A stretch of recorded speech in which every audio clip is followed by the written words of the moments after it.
প্ৰত্যেকটো বস্তু নিজৰ মূলত যাব বিচাৰে। মূল ইয়াত বৰষুণ দিলে বৰষুণৰ পানীবিলাক নদী নলা নৰ্দমা হৈ ক'ত যাব বিচাৰে?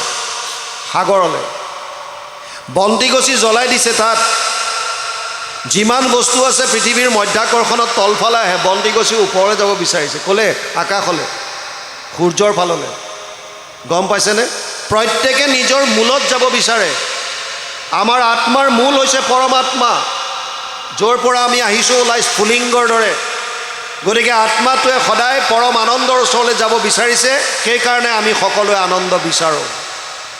কিন্তু মন বুদ্ধি ক'ৰ বস্তু? মায়াৰ। সেইকাৰণে মনটোৱে সদায় মায়াৰ ফালে টানি আছে, সংসাৰলৈ টানি আছে। ধন টকা পইচা কাপোৰ কানি যত যিমান চব মায়াৰ বস্তু। এই বিষয়বিলাকৰ প্ৰতি লৈ ইচ্ছা কৰিছে। সেইকাৰণে ইয়াত কৈছে বিষয়ত যত সুখ অন্তত সমস্তে দুখ। কাৰণ তাত সুখ নাই। আপুনি আজি য'ত সুখ বুলি ভাবিছে কিছুদিনৰ পাছত সেইটো দুখৰ কাৰণ হ'ব। কিন্তু তাৰ বিপৰীতে ভগৱান হৈছে আনন্দময়। সেইকাৰণে ইয়াত বৰ সুন্দৰভাৱে কৈছে বিষয়ত যত সুখ অন্তত সমস্তে দুখ, তাক যত্ন কৰি মৰা বৃথা। গুৰুজনাই কৈছে মনুষ্য শৰীৰ পাই যিটো নৰগণ, নকৰে তোমাৰ যদি শ্ৰৱণ কীৰ্তন, বিফলে জনম গৈলা ভৈলা সৰ্বনাশ, জীৱন্ততে মৰা সিটো ভাতৃ নিশ্বাস। বেদস্তুতি কীৰ্তন। বুজি পাইছে? কাৰণ আমি মানুহৰ শৰীৰ পোৱাৰ পাছত যদি শ্ৰৱণ কীৰ্তন কৰি ঈশ্বৰৰ কথা শ্ৰৱণ নকৰোঁ, তেতিয়াহ'লে জীৱনটো মিছাই গুচি যাব, বৃথাই গুচি যাব। ধন টকা পইচা চব ইয়াতে পৰি থাকিব, আপোনাৰ লগত একো নাযায়। আপুনি হাতে কাণে পিন্ধি থকা যিমানবিলাক আ অলংকাৰো আছে, আত্মাটো ওলাই যোৱাৰ পাছত দৰকাৰ হ'লে আপোনাৰ আঙুলি কাটি দিব, তথাপিও সোণৰ আঙুঠিটো খুলি থ'ব, লগত যাব নিদিয়ে। এইকাৰণে চিকন্দৰে মন্ত্ৰীসভাত কৈছিল মোৰ মৃত্যুৰ পাছত মোৰ হাত দুটা কবৰৰ বাহিৰত উলিয়াই থবা। মন্ত্ৰীসকলে প্ৰশ্ন কৰিছিল যে এনেকুৱা কেনেকুৱা কথা, আমাৰ নিয়মটো এনেকুৱা নাই যে কবৰৰ পৰা হাত দুটা বাহিৰলৈ উলিয়াই থ'ব। হে মহাৰাজ, আপুনি এইটো কিয় কৰিব বিচাৰিছে? তেওঁ কৈছিল ইকঠে কৰ জহাকে বেৰ সভি মুল্কো কে মালিক থে, সিকন্দৰ জব গয়া দুনিয়া সে তো দোনো হাত খালি থে। মই জীৱন্ত অৱস্থাত বিভিন্ন দেশ জয় কৰি মালিক হৈ আছিলোঁ, মালিক। অজস্ৰ ধন টকা পইচা ঘটিলোঁ। কিন্তু আজি মই অনুমান কৰিব পাৰিছোঁ, মই অনুভৱ কৰিব পাৰিছোঁ যে মোৰ মৃত্যুৰ সময়ত ইয়াৰ মই ফুটা কৰি এটাও লগত নিব নোৱাৰোঁ। এইটোৱে হৈছে সত্য। সেইকাৰণে যিটো পোৱা তাতে হৈবা সন্তোষিত মন, এতেক প্ৰকাৰে তুষ্ট সন্ত নাৰায়ণ। যিটো পাইছোঁ তাত সন্তুষ্ট হ'বলৈ শিকিব লাগে। এই বিষয় কৰি ধন টকা পইচা পুত্ৰ পৰিবাৰ কামনা খোৱা বোৱা কাপোৰ কানি এইবিলাকত সুখ বিচাৰি ফুৰিলে এইটো অজ্ঞানতাৰ প্ৰতীক হ'ব। ইয়াত এতিয়া কৈছে যিটো শৰীৰৰ অৰ্থে অনেক প্ৰবন্ধ কৰি ইউ মহা আপদৰ ঘৰ, যতেক বাঢ়য় ধন তাতেকে মৃত্যুকে বাঢ়ে আপদ নাহিকে আতপৰ। যিটো শৰীৰৰ অৰ্থে অনেক প্ৰবন্ধ কৰি ইউ মহা আপদৰ ঘৰ। এই শৰীৰটোক আৰামত ৰাখিবৰ কাৰণেই বিভিন্ন ধৰণৰ কাম কৰিছে। কোনোবাই চুৰ কৰিছে, কোনোবাই ডকাইতি কৰিছে, কোনোবাই কাৰোবাক ধৰ্ষণ কৰিছে, লুণ্ঠন কৰিছে, মাৰপিট কৰিছে। বিভিন্ন যত যিমান হৈ আছে, কাৰণটো কি? এই শৰীৰটোৰ আৰামৰ কাৰণে। মোৰ মতে মই কাৰোবাক পোৱা নাই, মোৰ মতে সংসাৰ চলিব লাগিব, মোৰ মতে চলা নাই, গতিকে বছ মই মোৰ শক্তি প্ৰয়োগ কৰি দিলোঁ। বুজি পাইছে নাই? কেৱল মোৰ ইন্দ্ৰিয়বিলাকক আৰামদেহ দিবৰ কাৰণে মোৰ যেনেকৈ মই বিচাৰোঁ মোৰ অনুকূল হোৱাকৈ সংসাৰ বা সমাজখনক মই চিজিল কৰিবৰ কাৰণে শাৰীৰিকভাৱে হওক যেনেকৈ হওক মই প্ৰহাৰ কৰি হওক মোক কমফৰ্ট দিবৰ কাৰণে চেষ্টা কৰি আছোঁ। এই শৰীৰটোক টকা পইচা দুৰ্নীতি কৰিছোঁ কিহৰ কাৰণে? গাড়ী ল'ম, ঘৰ বনাম, আৰামত থাকিম, এচি লগাম, কিবা কৰিম, চব আল্টিমেটলি কিহৰ কাৰণে? এই শৰীৰটোৰ কাৰণে। কিন্তু ইয়াত কৈছে এইটো শৰীৰটোৱে আপদৰ ঘৰ। কেনেকৈ ইয়াত কৈছে? যতেক বাঢ়য় ধন তাতেক মৃত্যুহে বাঢ়ে আপদ নাহিকে আতপৰ। টকা পইচাটো আপুনি ঘটিলে যথেষ্ট হ'ল। আৰু টকা পইচাৰ কাৰণে কি হয়, আপোনাৰ যদি বেছি টকা ঘৰত ৰাখিছে বুলি কোনোবাই গম পায়, তেতিয়াহ'লে কি গতি হ'ব? আপোনাক চোৰে চুৰ কৰিব, ডকাইতি আহি ডকাইত কৰিব, আপোনাৰ প্ৰাণৰ সংশয় আহিব তাত।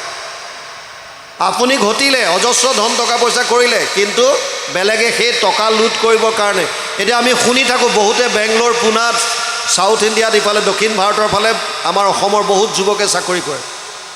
তাত গৈ তেওঁলোকে চাকৰি কৰি যেতিয়া ঘৰলৈ আহে, এনেকুৱা বহু কেছ আমি শুনিছোঁ যে ট্ৰেইনত তেওঁলোকক কিবা খুৱাই বুৱাই লৈ হয়তো ক'ৰবাত মাৰিয়েই পেলায় আৰু বস্তু বাহিনী চব লুটি লৈ গুচি যায়। কাৰণটো কি? কেৱল টকাকেইটা। যদি গম পালেহেঁতেন পইচা হাতত নাই, তেতিয়াহ'লে তেতিয়া একো নাই, কি কৰিব মাৰি পেলাই? ডকাইতিয়ে ডকাইত কৰিছে কিহৰ আশাত? টকা পইচাৰ আশাত। তাৰমানে যিটো বস্তু শৰীৰৰ আৰামদেহীৰ কাৰণে আমি গোটালোঁ, সেইটো আমাৰ শৰীৰৰ কাৰণে কাল হ'ল। সেইকাৰণে ইয়াত বৰ সুন্দৰভাৱে কৈছে, যতেক আশ্ৰয় লোক সবাৰো আগত শোক দুখময় সকলে সংসাৰ, যতেক সুন্দৰী নাৰী পৰম অনৰ্থকাৰী আতপৰে নাহিকে নিকাৰ। যতেক আশ্ৰয় লোক সবাৰো আগত শোক দুখময় সকলে সংসাৰ। যিমান পৃথিৱীত মানুহ আছে চবৰে সন্মুখত যেন শোকটোহে আছে। কাৰণটো কি? মোহ। অলপ আগত আলোচনা কৰিলোঁ। শৰীৰটোক মই বুলি যেতিয়াই ভাবিব, শৰীৰৰ লগত সম্বন্ধিত বস্তু ব্যক্তিক মোৰ বুলি ভাবিব, এই বস্তু আৰু ব্যক্তিৰ হানি বিঘিনি হ'লে মনত শোক আহিব। সেইকাৰণে প্ৰত্যেক মানুহৰ শোকটো সদায় আগত। ইয়াত সেইকাৰণে কৈছে, যতেক আশ্ৰয় লোক সবাৰো আগত শোক দুখময় সকলে সংসাৰ। গতিকে গোটেই সংসাৰখন কি হৈছে? দুখময় হৈছে। কিয়? বাহিৰত সুখ বিচাৰিছোঁ কাৰণে। যিদিনাই আপুনি অন্তৰ্মুখী হ'ব, বাহিৰৰ বস্তুত সুখ বিচৰাতকৈ আপুনি পৰম আনন্দৰূপ ভগৱান কৃষ্ণক অন্তৰত যেতিয়া বিচাৰিবলৈ ল'ব, যিটো প্ৰাণ বন্ধু কৃষ্ণ হৃদয়তে আছে, সিটো মনেহে কৰিবে লাগে সেৱ, কৰাটোৰো নাহি হানি এতেকতে পদ্মপানী তুষ্ট হন্ত দেৱতাৰো দেৱ। যিদিনা অন্তৰ্মুখী হ'বলৈ শিকিম, যিদিনা ভগৱানক নিজৰ ভিতৰত বিচাৰিবলৈ ল'ম, সেইদিনাৰ পৰাই আপুনি আনন্দ পথত আগবাঢ়িছে বুলি গম পাব। আৰু নহ'লে আমি মায়াৰ বাটত গৈ আছোঁ। কমপ্লিট বিপৰীত দুটা ৰাস্তা। ভগৱানে কৈছে 11টা ইন্দ্ৰিয় দিছোঁ, 10টা ইন্দ্ৰিয় তহঁতৰ কামত লগা, মোৰ কোনো আপত্তি নাই। কৃষি কৰ্ম কৰিছা কৰা, খেতি বাতি কৰিছা, বেপাৰ বাণিজ্য কৰিছা কৰা, চাকৰি বাকৰি কৰিছা কৰা, মোৰ একো আপত্তি নাই। মোক মাত্ৰ এটা ইন্দ্ৰিয় দিয়া। কোনটো? কেৱল মনটো। মন মনা ভৱ মদ ভক্ত মধ্যাজি মাম নমস্কৰো মামে বৈশ্যসী সত্যম তে প্ৰতি জানে প্ৰিয়সীমে। অষ্টাদশ অধ্যায় 65 নম্বৰ শ্লোক গীতা। কেৱল মনটো বিচাৰিছে আমাক, আৰু আমি ইন্দ্ৰিয়ৰ দ্বাৰা ঈশ্বৰ আৰাধনা কৰিছোঁ, মনটো সংসাৰত দি থৈছোঁ। কমপ্লিট অপজিট, বিপৰীত। সেইকাৰণে কি হয়, 45 মিনিট নাম প্ৰসংগ কৰোঁ, 1 ঘণ্টা নাম গালোঁ, নাম গাই উঠাৰ পাছত নামৰ প্ৰভাৱেই নাই। কোনোবাই চাধা বিচাৰিছে, কোনোবাই কিবা বিচাৰিছে, কোনোবাই কিবা হাঁহি কিকিন্দালি। কিয়? কাৰণ ইন্দ্ৰিয়ৰ দ্বাৰা নাম গাইছোঁ, ইয়াত যাবই পৰা নাই ভাৱত। গুৰুজনে কৈছে, ভাই মুখে বোলা ৰাম, হৃদয়ে ধৰা ৰূপ ধাৰণ কৰিব পাৰিছোঁ জানো? গুৰুজনাৰ যিটো সুন্দৰ যিটো ব্যৱস্থা আছিল, নামাচাৰ্যগৰাকীয়ে নাম দিব, বাকীখিনিয়ে কীৰ্তন কৰিব, তেওঁলোকে কীৰ্তন কৰিব, নামাচাৰ্যগৰাকীয়ে শ্ৰৱণ কৰিব, আকৌ তেওঁ পদ লগাব, বাকীসকলে শ্ৰৱণ কৰিব, তেওঁ ৰোৱাৰ লগে লগে এইসকলে আকৌ নামভাগ কীৰ্তন কৰিব, তেওঁ শ্ৰৱণ কৰিব, শ্ৰৱণ কীৰ্তন, আৰু লগে লগে কি হ'ব, তাৰ মাজত এনেকৈ সোমাই যাব, এই পদৰ মাজত, সেই কাহিনীৰ মাজত, এই লীলাসমূহৰ মাজত, যাতে ভগৱান কৃষ্ণৰ সেই ৰূপটো হৃদয়ত ধাৰণ কৰিব পাৰোঁ। কিন্তু আমি কি কৰোঁ? কেৱল ইন্দ্ৰিয়ৰ দ্বাৰা গাই আছোঁ, ইন্দ্ৰিয়ৰ দ্বাৰা। কৰ্মকাণ্ডৰ বাহিৰে একো নহয়। এইটো এটা কৰ্মকাণ্ড। ইন্দ্ৰিয়ৰ দ্বাৰা যেতিয়া আমি কৰি আছোঁ, মনটো তাত নাই। কোনফালে ক'লে আহিছে, কাৰ ঘৰত কি হৈছে, কোনে কি কৰিছে, ক'ত কি হৈছে, এইবিলাক মনত খেলাই আছে। আৰু কেৱল হাত চাপৰি মাৰি আছোঁ। কোনোবাই অকণমানি শিশু এটা লৈ গৈ কোনোবাই কোলাত বহুৱাইছে, কোনোবাই কিবা বিচাৰিছে, কোনোবাই কিবা কৰিছে। আল্টিমেটলি মনটো এতিয়াও সংসাৰত আসক্তি কৰি ৰাখিছোঁ, ইন্দ্ৰিয়ৰ দ্বাৰা ঈশ্বৰ আৰাধনা কৰি আছোঁ। যেতিয়ালৈকে মনেৰে ঈশ্বৰক উপাসনা নকৰিব ভক্তি মাৰ্গত তাৰ পৰা লাভ নহ'ব। মনটো দিবই লাগিব আপুনি। এইকাৰণে শ্ৰৱণ ইমান দিন কৰিলোঁ, শ্ৰৱণৰ ফল পোৱা নাই। কাৰণটো কি? আৰু যিসকলে কৰিছে, শ্ৰদ্ধাৱান লব্ধতে জ্ঞানম তৎপৰে সংযতেন্দ্ৰিয় জ্ঞানম লব্ধ পৰম শান্তিম চিৰেণ অধিগচ্ছতি। ৪ৰ্থ অধ্যায় ৩৯ নম্বৰ শ্লোক গীতা। অৰ্জুনক কৈছে শ্ৰদ্ধাৱানজনে জ্ঞান লাভ কৰিব পাৰিব। শ্ৰৱণো যদি শ্ৰদ্ধা সহকাৰে শ্ৰৱণ কৰে তাৰ পৰা লাভ হ'ব। আপুনি শ্ৰৱণ কৰি আছে, কায়িকভাৱে শৰীৰটো বহুৱাই থৈছে, মনটো ক'ৰবাত দি ফুৰিছে, কি লাভ হ'ব? এই শ্ৰৱণে আপোনাক কি ক্ৰিয়া কৰিব? সেইকাৰণে কৈছে যিকণ সময় শুনা যায় তেনেকৈ শুনিব লাগে শ্ৰদ্ধা সহকাৰে। বাকী ইয়াত এতিয়া কৈছে যতেক সুন্দৰী নাৰী পৰম অনৰ্থকাৰী আতপৰে নাহিকে নিকাৰ। কাৰ কথা ক'লে এইটো? যতেক সুন্দৰী নাৰী পৰম অনৰ্থকাৰী, যিবিলাক শাস্ত্ৰসন্মত নহয়। এইটো বৰ ডাঙৰ কথা কৈছে। সুন্দৰী হ'লে বেয়া হ'ব তেনেকুৱা নহয়। কামনা বাসনাৰ দৃষ্টিৰে শাস্ত্ৰসন্মতৰ বাহিৰত গৈ যেতিয়া মানুহে মন দিব তেতিয়া সেইটো অনৰ্থকাৰী হ'ব। বুজি পাইছেনে? ঠিক মায়াৰ দৰে বিষয়ত অনুৰাগী হ'ব। সেইকাৰণে কৈছে, কাৰণ নিজৰ মাতৃগৰাকী সুন্দৰী হ'ল, অতি ধুনীয়া, বেয়া হ'ব নেকি আপোনাৰ কাৰণে? অনৰ্থকাৰী নেকি? নাই কোৱা সেইটো কথা। আপোনাৰ পত্নীগৰাকী অতি সুন্দৰী, তেওঁৰ প্ৰতি আপুনি আকৃষ্ট হৈছে। আকৃষ্ট হ'বলৈতো শাস্ত্ৰই মানাই কৰিছে, কৰ্তব্য কৰ্ম পালন কৰিবলৈ দিছে, আকৃষ্ট হ'বলৈ হাক দিছে। এইটো বৰ ডাঙৰ তত্ত্ব। আপুনি এটা বৈয়ামত মৌজোল ভৰাই দিয়ক, ওপৰত মৌ অকণমান লগাই দিয়ক আৰু বৈয়ামটো এজেগাত থৈ দিয়ক। অলপ পাছত আপোনালোকে দেখা পাব তালৈ বহুত মাখি আহিছে। কিছুমান মাখিয়ে আহি বৈয়ামটোৰ ওপৰতে বহি তাত লাগি থকা মৌখিনি খাই খাই উৰি গুচি গ'ল। আৰু তাৰ কিছুমান মাখি এনেকুৱা থাকিব যোনে বটলটোৰ ভিতৰত সোমাই মূল মৌখিনিত পৰি তাত খাবলৈ চেষ্টা কৰিব। আৰু যদি মেইন মৌ জোলত গৈ পেলাই মুখ দিয়েগৈ তেতিয়া কি হ'ব? পাখিত লাগি ধৰিব। পাখিত লাগিলে উৰিব পাৰিব জানো? ফচি যাব। এখন নাও পানীতে থাকে। নাও পানীত থকাটো একো ডাঙৰ কথা নহয়, কিন্তু যেতিয়া নাওখনত পানী সোমোৱা আৰম্ভ কৰি দিয়ে তেতিয়া ই ভয়াৱহ হৈ যাব। সেইকাৰণে ইয়াত কৈছে যদি অনৰ্থকাৰী বুলি কিহৰ কাৰণে কৈছে?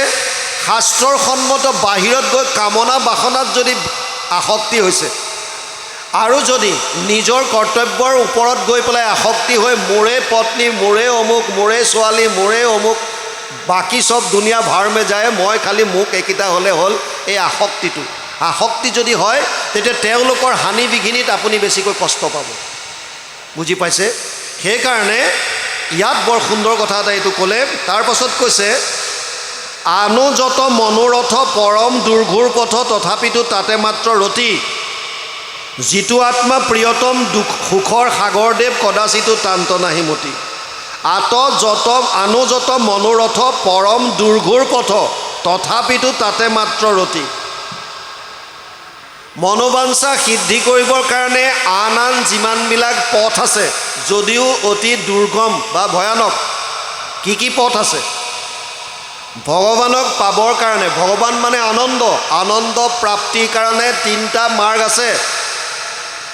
বৈকুণ্ঠ প্ৰয়াণৰ প্ৰাক মুহূৰ্তত ভগৱান কৃষ্ণই উদ্ধৱক কৈছিল, হে উদ্ধৱ, যোগ ত্ৰয়ময়ী প্ৰোক্তা নৰনম শ্ৰেয় বিধিচ্ছয় জ্ঞানম কৰ্মম চ ভক্তিম চ না উপায় অন্যস্তি কুত্ৰাচিত। 11:20 একাদশ স্কন্ধ 20 অধ্যায় 6 নম্বৰ শ্লোক ভাগৱত। তাত কৈছে হে উদ্ধৱ, মোক পাবৰ কাৰণে 3টা পথ আছে। কি? এটা হৈছে কৰ্মমাৰ্গ বা কৰ্মকাণ্ড, য'ত যাগ যজ্ঞ পূজা পাতল আদি কৰি মোৰ ওচৰলৈ আহিব পাৰে। সেইকাৰণে আপোনালোকক কোনোবাই যাগ যজ্ঞ নাই বুলি ক'লে এইটো বিশ্বাসনীয় নহয়। আছে, কিয় কৰিব নালাগে সেইটোক পিছত কৈছে ভগৱান কৃষ্ণই। যাগ যজ্ঞ পূজা পাতল এটা মাৰ্গ আছে, কৰ্মকাণ্ড ইন্দ্ৰিয় প্ৰধান। আনটো হৈছে জ্ঞান মাৰ্গ, য'ত নিৰ্গুণ নিৰাকাৰ ব্ৰহ্মক ধ্যান ধাৰণা সমাধিৰ দ্বাৰা পাবৰ কাৰণে চেষ্টা কৰে। আৰু তৃতীয়টো হৈছে ভক্তি মাৰ্গ। ভক্তি মাৰ্গৰ মূল তত্ত্বটোৱে হৈছে ভাৱ। ভাৱটোত কি আনিব লাগিব? সমস্ত ভূতত ব্যাপী আছো মই হৰি সবাকো মানিবা তুমি বিষ্ণু বুদ্ধি কৰি। ভক্তি মাৰ্গৰ মূল তত্ত্বটো দৃষ্টিকোণ সলনি কৰিব লাগিব। অদ্বেষ্টা সৰ্বভূতানাম মৈত্ৰ কৰুণ এবচ নিৰ্মম নিৰহংকাৰ সম দুঃখ সুখ ক্ষমী। দ্বাদশ অধ্যায় 13 নম্বৰ শ্লোক। সকলোৰে প্ৰতি অদ্বেষ ভাৱ, অদ্বেষ্টা সৰ্বভূতানাম মৈত্ৰতাৰ ভাৱ, অদ্বেষ্টা সৰ্বভূতানাম মৈত্ৰ কৰুণ এবচ কৰুণ ভাৱ। মই আৰু মোৰ বুলি অহংকাৰ নকৰা, যিটো পাইছোঁ চবতে সমান থকা, সম দুঃখ সুখ ক্ষমী আৰু ক্ষমাবন্ত হোৱা। এয়া হৈছে ভক্তি মাৰ্গৰ একোটা লক্ষণ। কৰ্মকাণ্ডত কি আছে? যাগ যজ্ঞ পূজা পাতল। যদিও তিনিটা মাৰ্গৰ কথা উদ্ধৱক কৈছে, ভালকৈ বুজি ল'ব। কৰ্ম মাৰ্গ, জ্ঞান মাৰ্গ, ভক্তি মাৰ্গ। যদিও তিনিটা মাৰ্গ আছে বুলি কৈছে ভগৱান কৃষ্ণই মোক পাবৰ কাৰণে, অৰ্থাৎ আনন্দ প্ৰাপ্তিৰ কাৰণে তিনিটা মাৰ্গ আছে, কিন্তু জ্ঞান কৰ্ম ভকতি কহিলো কৰি ভেদ, ভকতি পৰম তত্ত্ব দিলো পৰিচ্ছেদ। যদিও তিনিটা মাৰ্গ আছে, তথাপিতো মোৰ সিদ্ধান্ত এটা, এইটো হৈছে কেৱল ভক্তি। কিয়? অৰ্জুনকতো গীতাত সেইজন ভগৱানে কৈছে সমু অহম সৰ্বভূতেষু নামে দেশ অস্তি না প্ৰিয়। নৱম অধ্যায় 29 নম্বৰ শ্লোক গীতা। হে অৰ্জুন, মই সকলোৰে কাৰণে সমান, মোৰ কাৰণে কোনো প্ৰিয় নাই, মোৰ কাৰণে কোনো দেশ্য নাই, চব সমান মোৰ কাৰণে। যদি তোমাৰ কাৰণে চব সমান হয়, তেতিয়া তিনিটা মাৰ্গৰ ভিতৰত দুটা মাৰ্গ চাইড কৰি পেলাই তুমি এটাক প্ৰাধান্য কিয় দিলা? কাৰণ আছে। যাগ যজ্ঞ পূজা পাতল কৰাত প্ৰভু ভগৱন্তই বাধা দিয়া নাই। তেওঁ কোৱা কথাটো বুজক। তেওঁ কৈছে মন্ত্ৰচৈব পৰিজ্ঞাতম কৰ্মসুধীৰ মদ অৰ্পণম ধৰ্ম সম্পদতে ষডভি অধৰ্মস্য বিপৰ্যয়। 11, 21, 15 ভাগৱত একাদশ স্কন্ধ 21 অধ্যায় 15 নম্বৰ শ্লোকত ভগৱান কৃষ্ণই উদ্ধৱক কৈছে, হে উদ্ধৱ, যাগ যজ্ঞ পূজা পাতল কৰাত মোৰ আপত্তি নাই, কিন্তু ইয়াত 6টা বস্তুৰ শুদ্ধতা থাকিব লাগে। কি 6টা? স্থান, কাল, পাত্ৰ, দ্ৰব্য, মন্ত্ৰ, ক্ৰিয়া। যদি ইয়াত ক'ৰবাত ছিদ্ৰ ৰৈ যায়, তেতিয়াহ'লে যাজকৰ বিপৰ্যয় ঘটিব পাৰে। যাজক কোন? সেৱকীসকল, যোনে কৰাইছে, তেওঁলোকৰ বিপৰ্যয় ঘটিব পাৰে যদি ক'ৰবাত খেলি মেলি লাগিল। স্থান, 28,000 ঋষিমুনি আমি যে পাওঁ, 1000 বছৰ যজ্ঞ কৰিলোঁ বুলি সুতমুনিক কৈছিল। কৰিলোঁ হো যজ্ঞ আশী সহস্ৰ বছৰ, হোম ধুমে ধূম্ৰ বৰ্ণ ভৈলা কলেবৰ। এওঁলোকে যজ্ঞ কৰিবৰ কাৰণে ভগৱান নাৰায়ণৰ ওচৰত স্থান বিচাৰিছিল। প্ৰয়াগ ক্ষেত্ৰত প্ৰভু নাৰায়ণৰ দৰ্শন পাই এই ঋষিসকলে কৈছিল, হে প্ৰভু নাৰায়ণ, কলি যুগৰ মানুহৰ পৰম কল্যাণ সাধনৰ অৰ্থে 1000 বছৰ জোৰা এটা যজ্ঞ কৰিব বিচাৰিছোঁ, তাৰ কাৰণে আমাক এটুকুৰা স্থান দিয়া। কিয়? কাৰণ য'তে ত'তে যজ্ঞ নহয়। জনক আদি ৰজাই নিজৰ যজ্ঞস্থলী তৈয়াৰ কৰিবৰ কাৰণে 12 বছৰ নিজে হাল বাই যজ্ঞস্থলী তৈয়াৰ কৰিছিল বুলি আছে। ভগৱান নাৰায়ণে ঋষিসকলৰ কথা শুনি ক'লে, হে ঋষি সমস্ত, তোমালোকৰ উদ্দেশ্য মহান, মই তোমালোকক এটা উপযুক্ত স্থান দিম। মোৰ সুদৰ্শন চক্ৰ মই এৰি দিছোঁ, এই চক্ৰৰ লগত তোমালোক যোৱা। যিটো স্থানত এই চক্ৰ ৰৈ যাব আৰু ইয়াৰ মাজৰ নেমিবিলাক পৰি যাব, নেমিবিলাক মানে মাজৰ শলাবিলাক, সেই জেগাখনত তোমালোকে যজ্ঞ কৰিবা। ঋষিসকল সুদৰ্শন চক্ৰৰ লগত গ'ল। এখন অতব্য অৰণ্যৰ মাজত এটুকুৰা মুকলি স্থানত চক্ৰ ৰৈ গ'ল আৰু তাৰ পৰা নেমিবিলাক পৰি গ'ল। যি থানত নেমিবিলাক পৰিল তাক নাম দিলে নৈমিষ। অৰণ্যৰ মাজত হোৱা কাৰণে অৰণ্য সন্ধি হ'ল। নৈমিষ যোগ অৰণ্য দীৰ্ঘ সন্ধি হৈ নাম পালে কি? নৈমিষাৰণ্য। আন কিছু ভকতৰ মতে এই চক্ৰটো নিমিষতে গৈ তাত পৰিছিল। নিমিষ মানে চকুৰ এটা পলক। চকুটো জপাওঁতে যিকণ সময় লাগে তাক এক নিমিষ বুলি কয়। আমি বাক্যত এইবিলাক ব্যৱহাৰ কৰোঁ। ক'ৰবাত জুই লাগিল, ক'ৰবাত বানপানীয়ে গাঁও এখন উটাই নিলে, আমি কি কওঁ? নিমিষতে চব শেষ হৈ গ'ল। এই নিমিষ বুলি যে কওঁ, এইটো সময়ৰ এটা জোখ। স্থান য'তে ত'তে যজ্ঞ নহয়। কাল, সময়, যিটো সময় দিয়া হয় সেই সময়তে হ'ব লাগিব। কিন্তু আমাৰ দেখা যায় যদি গাঁৱত এখন মিটিং 3টা বজাত দিয়ে, সেই মিটিংখন আৰম্ভ কেইটাত হয়? 4টা বা 5টাত, হয় নহয়? বুজি পাইছেনে? আমি কালটো মানিব নোৱাৰোঁ, সময় মানিব নোৱাৰোঁ। যদি সময়ৰ গণ্ডগোল হয় কৰ্মকাণ্ডত, তেতিয়াও ভয়ংকৰ বিপদ হ'ব। পাত্ৰ যিসকল তাত যজ্ঞত আগভাগ লৈছে, দ্ৰব্য যিবিলাক দ্ৰব্য তাত ব্যৱহাৰ কৰিব আনিছে, এইবিলাক কেনেকৈ গ্ৰহণ কৰিছে? কাৰোবাৰ অন্তৰত আঘাত দি, দাবী ধমকিৰ দ্বাৰা, বেলেগ কিবা ধৰি, এই বস্তুৰ শুদ্ধতা যদি নাথাকে তেতিয়াও যাজকৰ বিপৰ্যয় ঘটিব পাৰে। আৰু আটাইতকৈ ডাঙৰ বস্তু হৈছে মন্ত্ৰ উচ্চাৰণ। মন্ত্ৰ উচ্চাৰণত যদি খেলি মেলি হ'ল, প্ৰপাৰলি যদি সংস্কৃত মাতিব নোৱাৰিলে, মন্ত্ৰ যদি উচ্চাৰণ কৰিব নোৱাৰিলে, তেতিয়াহ'লে পুৰোহিতজনৰ একো নহয়, যাজকৰ বিপৰ্যয় ঘটিব বুলি শাস্ত্ৰত কৈছে। তস্তামুনি এটা যজ্ঞ কৰিছিল। তস্তামুনিৰ পিতেকৰ নাম আছিল বিশ্বৰূপ। কিছুদিনৰ কাৰণে স্বৰ্গত গুৰুৰ দায়িত্বত আছিল। আৰু এবাৰ কৃষ্ণৰ অৰ্থে অৰ্পণ কৰা প্ৰসাদ বিশ্বৰূপে আনি বাৰে বাৰে নিজৰ মামাহঁতক দিয়ে, যি দৈত্যকুলৰ লগত সম্পৰ্ক। এই কথাত ক্ৰোধান্বিত হৈ ইন্দ্ৰই বিশ্বৰূপৰ ডিঙি কাটিলে, হত্যা কৰিলে। আৰু তস্তামুনি ক্ৰোধিত হৈ পেলাই বৃত্তাসুৰক জন্ম দিলে। তাৰ পাছত তেওঁ যজ্ঞ এটা কৰিলে, য'ত ইন্দ্ৰক বৃত্তাসুৰৰ হাতত বধ কৰিবৰ কাৰণে যজ্ঞ কৰিছিল। এই যজ্ঞৰ পূৰ্ণ আহুতিৰ সময়ত যেতিয়া মন্ত্ৰ উচ্চাৰণ কৰিলে, তেতিয়া তেওঁৰ মন্ত্ৰত খেলি মেলি লাগিল। অসমীয়াত ক'বলৈ গ'লে তেওঁ ক'ব লাগিছিল ইন্দ্ৰ শত্ৰু নিধন হওক, কিন্তু মন্ত্ৰত ছিদ্ৰ ৰ'ল, ক'লে ইন্দ্ৰৰ শত্ৰু নিধন হওক। বুজি পালে? ইন্দ্ৰ শত্ৰু বিবৰ্ধন, ইন্দ্ৰস্য শত্ৰু বিবৰ্ধন, উল্টা পুল্টা হৈ গ'ল, খেলি মেলি হ'ল। আৰু হোৱাৰ কাৰণে কি হ'ল? মন্ত্ৰত ছিদ্ৰ ৰোৱাৰ কাৰণেই ইন্দ্ৰৰ হাতত বৃত্তাসুৰ বধ হ'বলগীয়া হ'ল। যজ্ঞ পাতিছিল কিহৰ কাৰণে? বৃত্তাসুৰে ইন্দ্ৰক বধ কৰিবৰ কাৰণে। কিন্তু ডাইৰেক্ট উল্টা হ'ল। কিয়? ইন্দ্ৰৰ শত্ৰু নিধন হওক বুলি ক'লে। ইন্দ্ৰ শত্ৰু নিধন হওক ঠিক আছিল, ইন্দ্ৰৰ শত্ৰু মানে কমপ্লিট উল্টা। আৰু সেইকাৰণে ভাগৱতৰ আৰম্ভণিতে 28,000 ঋষিক দেখুৱাইছে, যিসকল বেদত প্ৰধান। 28 সহস্ৰ ঋষি বেদত প্ৰধান। তেওঁলোকে যজ্ঞ কৰিছে কিমান? কৰিলো যজ্ঞ 80 সহস্ৰ বছৰ। হোমধূমে ধূম্ৰবৰ্ণ ভৈলা কলেবৰ, যিটো কৰ্ম কৰোৱাত নাহিকে বিশ্বাস, আপোনাৰ আয়ুস কৰিলো ব্যৰ্থে না।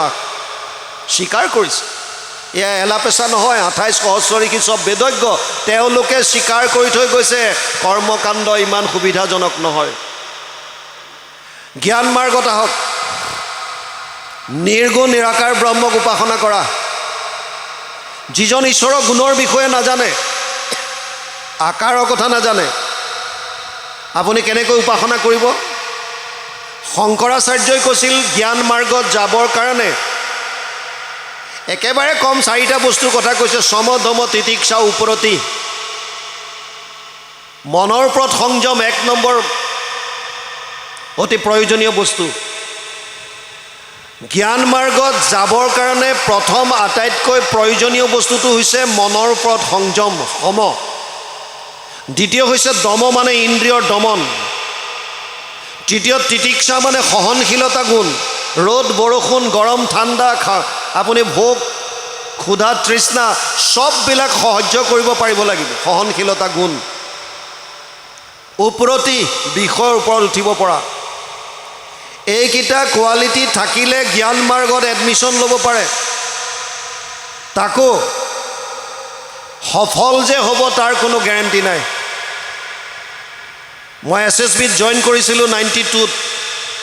আপোনালোকে জানে নহয় মই SSBত আছিলোঁ বুলি, প্ৰায় জানে। মই আহিছোঁ আগতে এবাৰ।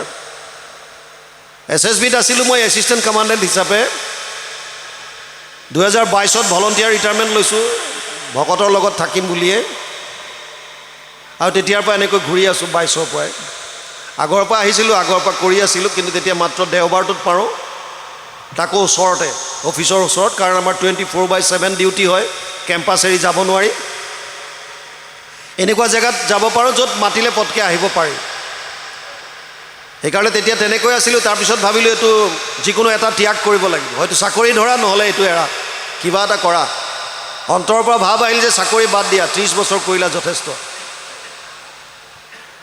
92ত SSBত জইন কৰিলোঁ, 93ত এটা ট্ৰেইনিং কৰিলোঁ জম্মু কাশ্মীৰত। তাৰ আমাৰ ট্ৰেইনিঙৰ এটা অংশ আছিল জংঘল এক্সাৰচাইজ, অলপ দিন জংঘলত থাকিব লাগে। কেতিয়াবা তেনেকুৱা চিটুৱেশ্যন আহি যায়, শত্ৰুৰ লগত কিবা হ'ল, তেতিয়া হয়তো আপুনি জংঘলত অকলশৰীয়া হৈ গ'ল, আপোনাৰ হাতত খোৱা বস্তু একো নাই, আপুনি জংঘলত নিজক বচাই কেনেকৈ ৰাখিব, তাৰ কাৰণে ট্ৰেইনিং দিয়া হয় প্ৰপাৰ। আৰু এনেকৈ ট্ৰেইনিং দিয়াৰ পাছত আমাক জংঘলত কিছুদিনৰ কাৰণে যেতিয়া যাবলৈ দিলে, জম্মু কাশ্মীৰৰ এখন জংঘলত থাকোঁতে এই জংঘলৰ মাজৰ এটা গুহাৰ সন্মুখত এজন বুঢ়া মানুহ লগ পাইছিলোঁ। মোৰ জীৱনৰ সত্য কাহিনী। মানুহজনক লগ পাই মই সুধিলোঁ, দেউতা এই জংঘলৰ মাজত আপুনি অকলে অকলে গুহাটোৰ সন্মুখত কি কৰিছে? মানুহজনে মোক জানিবলৈ দিছিল যে এই গুহাটোৰ ভিতৰত এজন ঋষিয়ে 12 বছৰ তপস্যা কৰিছিল, বহুখিনি সিদ্ধি লাভ কৰিছিল, কিন্তু ব্ৰহ্মক সমাধিত সাক্ষাৎ কৰাৰ ঠিক প্ৰাক মুহূৰ্তত এজনী ছোৱালীৰ সংস্পৰ্শত আহিল। এই যে কৈছে নহয় যতেক সুন্দৰী নাৰী চব অনৰ্থকাৰী বুলি, এইবিলাক ক্ষেত্ৰত প্ৰমাণ পায়। এজনী ছোৱালীৰ সংস্পৰ্শত অহাৰ কাৰণেই তেওঁৰ সম্পূৰ্ণ সিদ্ধি শেষ হৈ গ'ল, তপস্যা সম্পূৰ্ণ নষ্ট হৈ গ'ল। আৰু মই ক'লোঁ যে চাব পাৰিমনে কোন জেগাত বহি কৰিছিল তপস্যা? বোলে ঘোৰ অন্ধকাৰ ভিতৰত। বোলো কিবা এটা কৰক, চাই যাওঁ অকণ জেগাকণ। আৰু আমাক এটা পোহৰৰ ব্যৱস্থা কৰি তেওঁৱে ভিতৰলৈ লৈ গ'ল। এখন টুল এখনৰ ওপৰত সেই ঋষিজনৰ ফটোখন আছে, সন্মুখত ধূপদানি আছে, তাত তেওঁ কিবা ধূপ চুপ জ্বলাই থাকে। আৰু জেগাটো মই চালোঁ, চোৱাৰ পিছত মই আহিলোঁ। অহাৰ পাছত মনত শান্তি লগা নাই। ওলাই আহোঁতে ওচৰৰ গাঁৱত যেতিয়া আমাৰ এক্সাৰচাইজ শেষ হৈ বাহিৰলৈ আহিছোঁ, ওচৰৰ গাঁৱৰ মানুহ, স্থানীয় মানুহক সুধিলোঁ যে এনেকৈ বুঢ়া মানুহ এজন গুহাৰ সন্মুখত পালোঁ, মোক এনেকৈ ক'লে 12 বছৰ তপস্যা কৰাৰ কথা, কিমান সত্য? এতিয়াৰ দিনত এনেকৈ পাৰেনে 12 বছৰ তপস্যা কৰিব? তেওঁ আমাক জানিব দিছিল যে হয়, আপোনাক কোৱা কথাকেইটা শুদ্ধ সত্য, কিন্তু এটা কথা মাত্ৰ লুকুৱাইছে। কোনটো? মোক ক'লে যে যিজন বুঢ়া মানুহ আপুনি লগ পাই আহিছে সেইজনেই 12 বছৰ তপস্যা কৰিছিল, সেইজনে ঋষি আছিল।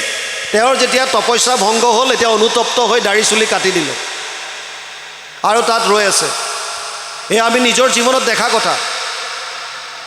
আপোনালোকে ভাগৱতত পাইছে ব্যাস নাৰদ সংবাদ। ব্যাসদেৱে নিজে কৈছে যে মই সমাধিত ব্ৰহ্মক সাক্ষাৎ কৰোঁ। সেইজন ব্যাসদেৱৰ অৱস্থা কি আছিল? উগুল থুগুল চিত্ত নাহি সুখ শান্তি, নজানন্ত কৃষক মনত গুণিগান্তি। অৰ্থাৎ জ্ঞান মাৰ্গৰে গৈ সমাধিত ব্ৰহ্মক সাক্ষাৎ কৰাৰ পাছতো চিত্ত শান্ত হোৱা নাই। উগুল থুগুল চিত্ত নাহি সুখ শান্তি, মনত শান্তিয়ে নাই, আনন্দ ক'ৰ পৰা আহিব? আৰু সেইকাৰণে নাৰদৰ উপদেশত পিছত ভাগৱতৰ মুখী হয়। ভাগৱত গ্ৰন্থ তেওঁ লিখে।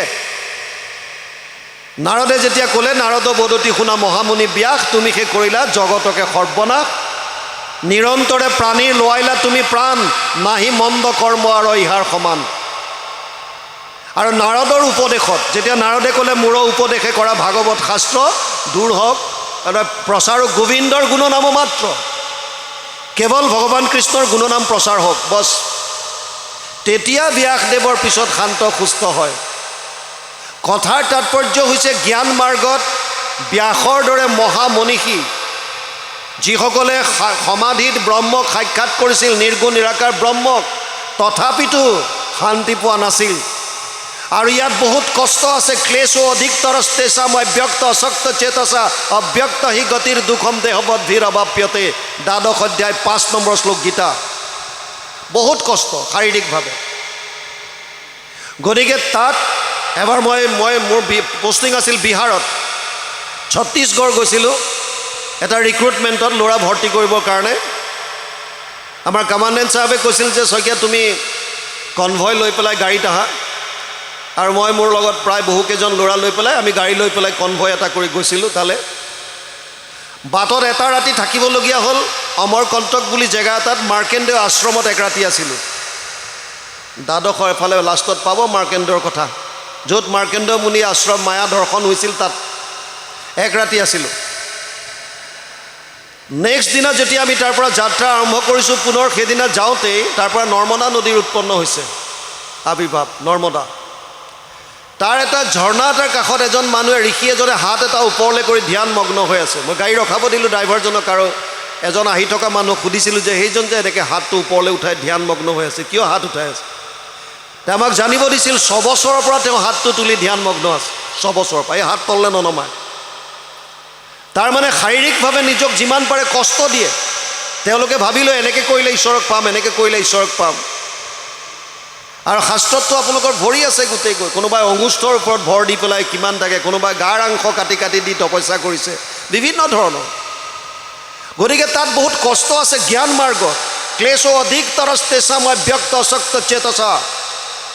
সেইকাৰণে ভগৱানে ক'লে যে এই দুটা মাৰ্গ কলিযুগৰ মানুহৰ কাৰণে নহয়। কিয়? কলিযুগৰ মানুহৰ আয়ুস কম। প্ৰায়েনা অলপায়ুষ সভ্য কলৌ অস্মিন যুগে জনা মন্দ সুমন্দ মতয়ো মন্দ্য ভাগ্য হি উপদ্ৰতা। 1:10 প্ৰথম স্কন্ধ 1ম অধ্যায় 10 নম্বৰ শ্লোক ভাগৱত। আয়ুস কম, ইমান দিন ক'ত ধ্যান কৰি থাকিব? আয়ুস কম, বুদ্ধিহীন, ভাগ্যহীন, স্মৃতিশক্তি হ্ৰাস পাব। গতিকে কলিযুগৰ মানুহৰ কাৰণে এয়া সহজ নহয়, সুগম নহয়। সুগম মাৰ্গ কি?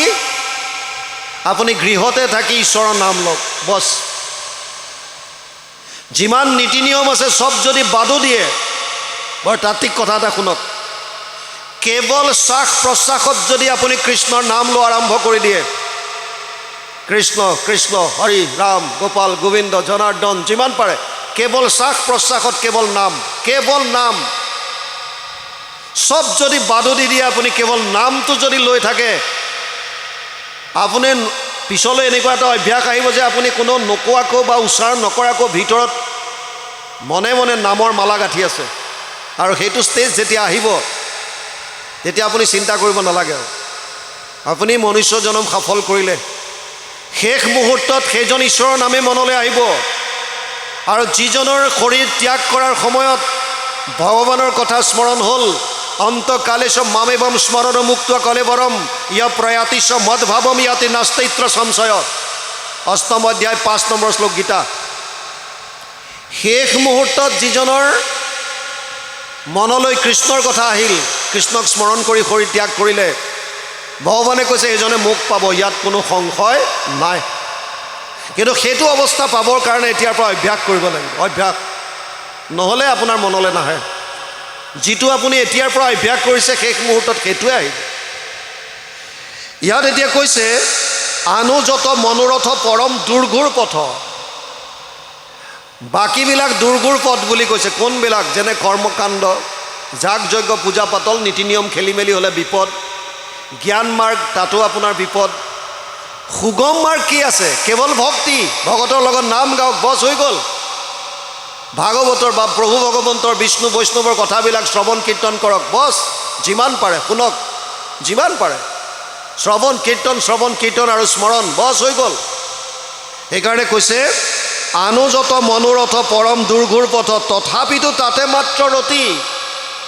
মানুহৰ ইমান জনাৰ পাছতো আকৌ তাতেহে মনটো। অমুকত শৰাই দিলে মনোবাঞ্ছা পূৰ্ণ হ'ব, অমুকত গ'লেহে মই মোৰ মনৰ ফলটো পাম। সেইকাৰণে গাঁৱৰ নামঘৰৰ প্ৰতি শ্ৰদ্ধা নাই। বুজি পাইছে নাই? এটা ফেশ্বন ওলাইছে, দূৰত গৈ শৰাই দিয়ে। অমুকৰ নামঘৰত শৰাই দিলে, অমুকৰ মন্দিৰত গ'লে মোৰ কাম আহিব। এই গাঁৱৰ নামঘৰৰ ভগৱান বেলেগ, তাৰ ভগৱান বেলেগ। গাঁৱৰ নামঘৰৰ ভগৱানৰ পাৱাৰ কমি গ'ল, বাকীবিলাকত পাৱাৰ বাঢ়ি আছে, তাত দিলেহে মনোবাঞ্ছিত ফল পাব। এইবিলাক ভুৱা। দেৱৰ ঈশ্বৰ হৰিতাম তমহা যত্ন কৰি লৈও এক শৰণ সাক্ষাৎ, যাৰ ইচ্ছা মুখ্য পাইবে নালাগে দূৰক যাইবে, আছে হৰি সবাৰো হিয়াত। ইয়াত আছে ভগৱান, ইয়াত বিচাৰক। ইয়াত সেইকাৰণে কৈছে আনুযত মনোৰথ পৰম দুৰ্ঘুৰ পথ তথাপিতো তাতে মাত্ৰ ৰতি। যিটো আত্মা প্ৰিয়তম সুখৰ সাগৰ দেৱ কদাচিতো তান্ত নাহিমতি। তাৰ বিপৰীতে যিটো আত্মা প্ৰিয়তম, সমস্তৰে প্ৰিয় সুহৃদয় আত্মা, জগতৰে পিতা মাতা, হেন জানি আন বিষয় এৰিয়া হৃদয়ে হৰিক চিন্তা।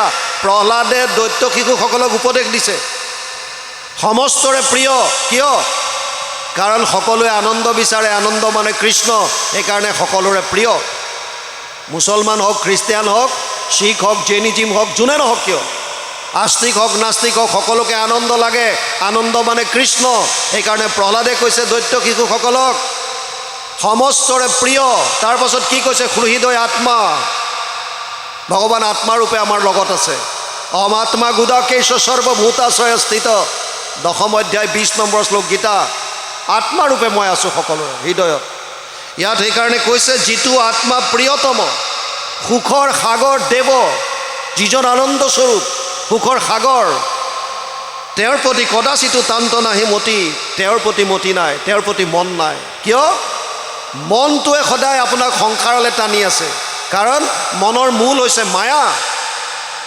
আত্মাৰ মূল হৈছে ভগৱান আত্মাই কৈছে পৰমানন্দ ঈশ্বৰত পাম মনটোৱে কৈছে নাপাওঁ ধন টকা পইচা কাপোৰ কানিত পাবি এইখন যুদ্ধ ভিতৰত লাগি আছে এইখনকে কৌৰৱ পাণ্ডৱৰ যুদ্ধ ৰাম ৰাৱণৰ যুদ্ধ দেৱতা অসুৰৰ যুদ্ধ বিভিন্ন নাম দিছে এইখন ভিতৰত যিখন চলি আছে মনটোৱে সংসাৰলৈ টানিছে আত্মা ঈশ্বৰৰ ওচৰলৈ টানিছে